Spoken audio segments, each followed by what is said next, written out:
మనం సరిచేసే అవకాశం లేని తప్పులు చేయడం జరుగుతుంది.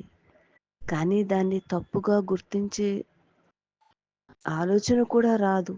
దానివల్లే తప్పు జరిగింది అనే విషయం కూడా తెలీదు. ఎంత విచిత్రమో కదా!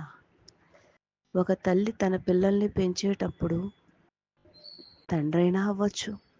వాళ్ళల్లో వచ్చే మాటల వల్ల మనస్పర్ధలు కలుగుతూ ఉంటాయి. దాన్ని మనం అప్పుడు సరిచేసి వాళ్ళల్లో వాళ్ళకి అర్థమయ్యేలా చెప్పడం, వాళ్ళకి ఏ విధంగా చెప్తే అర్థమవుతుందో అనే విషయాన్ని మనం చాలా చిన్న విషయంగా భావిస్తాము.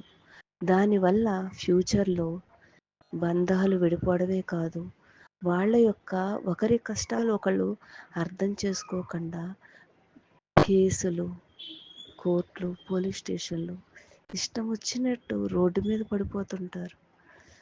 నువ్వెంత అనుకుని. కేవలం తల్లిదండ్రులు ఉన్నామా, తిన్నామా, పడుకున్నామా, ఏదో వండి పెట్టేసామా, అయిపోయింది. కష్టపడ్డాం, సంపాదించాం పిల్లల కోసం అనుకుంటారు తప్ప, పెద్దయ్యాక వాళ్ళు ఒకళ్ళనొకళ్ళు సహాయం చేసుకోవడానికి బదులు వాళ్ళకి విలువైంది నాకు విలువ తక్కువది ఇచ్చావని దెబ్బలాడుకుని కన్నా వాళ్ళకి మనశ్శాంతి లేకుండా చనిపోయే చివరి రోజుల్లో రావణ కష్టంలా మిగిలిపోతూ ఉంటారు.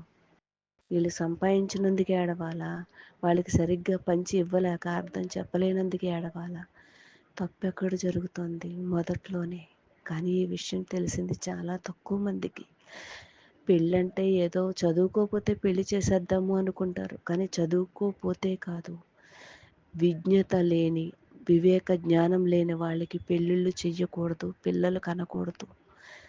ఇది చదువు కన్నా చాలా ముఖ్యమైంది. పుస్తకాల్లో దొరికేది కాదు.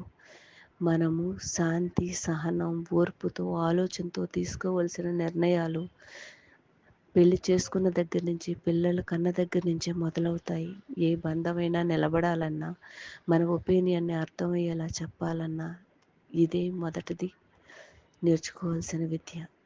ఎంతమందికి తెలుసు ఈ నిజం?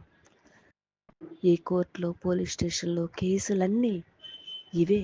మన అవగాహన లోపం వల్ల, మన పెద్దవాళ్ళు చేసిన తప్పుల వల్ల, వాళ్ళ పెంపకంలో ఉన్న ఇది.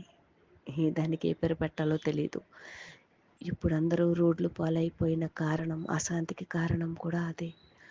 మన పుణ్యభూమి, ధన్యభూమి, వేదభూమి, నేర్చుకోవలసిన విద్య నేర్చుకోక కుటుంబ వ్యవస్థలు, సామాజిక వ్యవస్థలు నాశనం అయిపోవడానికి నాకేమీ రాదు, ఏమీ తెలీదు, నేనేమీ చదువుకోలేదు, అందుకని ఏదో పనిలో జాయిన్ అయ్యాను, ఏ పని చేయట్లేదు కదా, ఎందుకు